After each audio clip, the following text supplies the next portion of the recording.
Hello everyone, Bridget here. Welcome to my channel. Today I am not cooking anything. I am just going to show you how to make homemade ginger garlic paste.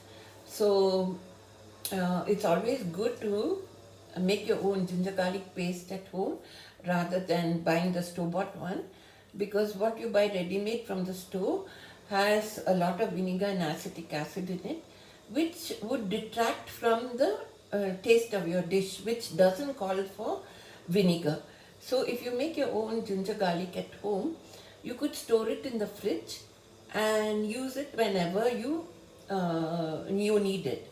So I'm just going to show you with like 200 grams of ginger, fresh root ginger, and 200 grams of garlic, which you need to peel and mix together with the chopped ginger and grind it in your mixie. This hardly takes like say 15 minutes of your time, and the dishes that you cook with your own homemade ginger garlic paste always taste better than what you buy ready-made from the stores. So come, I am going to show you how to make homemade ginger garlic paste today.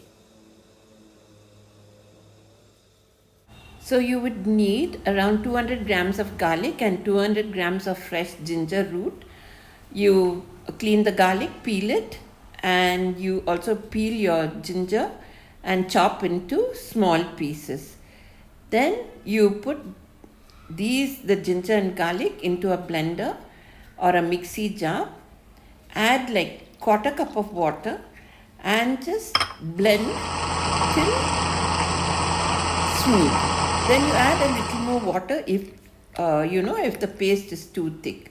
So your homemade ginger garlic paste is now ready, which you could use for any of your dishes, and you could store in the fridge.